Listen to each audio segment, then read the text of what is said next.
ஸ்தோத்திரம். கர்த்தர் உங்கள் மத்தியில் கூட என்னை சாட்சியாக நிறுத்தினார். கடந்த மாதம் முழுவதும் கர்த்தர், இந்த 3 மாதமும் கர்த்தர் எங்களை ஆசீர்வதித்து என்னுடைய எல்லா காரியத்தையும் எங்களுக்கு ஜெயமாக்கி கொடுத்தார். ஒவ்வொரு மாதமும் பாஸ்டமாக எங்களுக்கு வாக்குத்தத்தம் கொடுப்பாங்க. அந்த வாக்குத்தத்தங்களை உரிமை பாராட்டி ஒவ்வொரு நாளும் சொல்லி சொல்லி சொல்லி ஜெபிப்போம். இந்த லென்த்து நாளில் அதிகமான ஜெபத்தை பாஸ்டமாக சபையில் வச்சாங்க. காலையிலையும் மாலையிலையும் சாயந்தரம் நேரம் கிடைக்கும் பொழுதெல்லாம் வந்து ஆண்டவருடைய ஆலயத்தில் உட்கார்ந்து ஜெபிங்க, ஆண்டவர் உங்களுக்கு அற்புதம் செய்வார்னு சொல்லி. அதே போல் சில காரியங்களை நான் திட்டமிட்டு ஆண்டவர் சமூகத்தில் ஜெபித்து கொண்டு இருந்தேன். ஆனால் போராட்டம் உண்டு. நித்தம் உன்னை நடத்தி மகா வறட்சியான காலத்தில் உன் ஆத்துமா திருப்தியாப்பேன்னு சொல்லி வாக்குத்தத்தம் கொடுத்தாங்க கடந்த மாதத்தில். ஆனால் அந்த லென்த்து நாளில் அதிகமான ஜெபம் வரும்போது என் சரீரத்தில் ரொம்ப பலவீனப்பட்டேன். ஆனால் அந்த பலவீனத்தில் கூட நான் உட்காரல. ஆண்டோட சமூகத்தில் யார் என்ன நினைத்தாலும் என்னால் முடிந்தது ஆண்டோட சமூகத்தில் வந்து ஓடி வந்து நான் வேலைக்கும் போயிட்டு ஆண்டோடைய பாதத்தில் வந்து உட்காருவேன். ஆண்டவருடைய காரியங்களை கத்த ஜெயமாக்கி ஒவ்வொன்றும் என் சின்ன பிள்ளை நிமித்தம் வந்த இடர்களை கத்தர் எனக்கு மாற்றி எனக்கு அனுகூலமாக்கி கொடுத்தார்.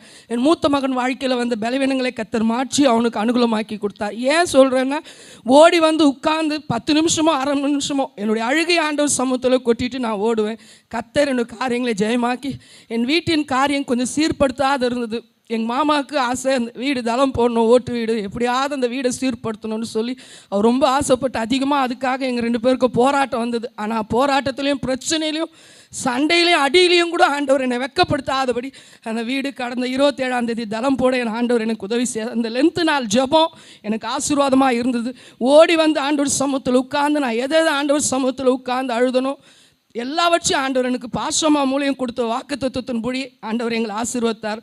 பாஸ்டர் வந்து சின்ன பாஸ்டர், நான் அவன்கிட்ட விலகுவதில்லை கைவிடுவதில்லைன்னு சொல்லி உசாமா வீட்டில் வாக்குத்தத்தம் கொடுத்தார். ஒவ்வொரு வாரமும் பாஸ்டினா வார்த்தை கொடுப்பார். அந்த வார்த்தையை மட்டும்தான் சொல்லி ஜெபிப்பேன். நிறையதெல்லாம் என் மனசில் பதியாது. எது எனக்கு அவங்க மூலியம் வருது அந்த ஒன்றை தான் பிடிச்சிக்கின்னு ஓடுவேன். கத்தர் அந்த ஒவ்வொரு வார்த்தையின்படி நான் உன்கிட்ட விலகுவதும் இல்லை, உன்னை கைவிடுவதும் இல்லைன்னு சொல்லி கடந்த மாதத்தில் கொடுத்தார். பாஸ்டமா மூலியம் நித்தம் கொடுத்தார். இந்த மாதம் பத்திரமா பாதுகாப்பேன்னு சொன்னார். நான் சோபனாக்கிட்ட கூட சொன்னேன், எனக்கு ரொம்ப பலவீனமாக இருக்குது, எனக்கு ஊசி போடுறியா சோபனான்னு கேட்டேன்.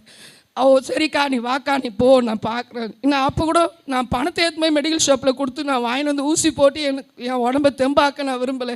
ஆனால் ஆண்டவர் எனக்கு பலன் கொடுத்தார். கத்தரன் இந்த நாள் வரைக்கும் எங்களை சாட்சியாக நிறுத்தினார். எல்லா பலவீனங்கள்லேருந்து சமாதானம், எத்தனையோ பிரச்சனை வந்தது. அந்த போராட்டத்துலேயும் பாஸ்டமாக எங்களுக்காக அதிகமாக ஜெபிச்சாங்க. அதை மேற்கொண்டு வர ஆண்டவர் எங்களுக்கு உதவி செய்தார். கர்த்தருடைய பெரிதான கிருபைக்காய் ஸ்தோத்திரம்.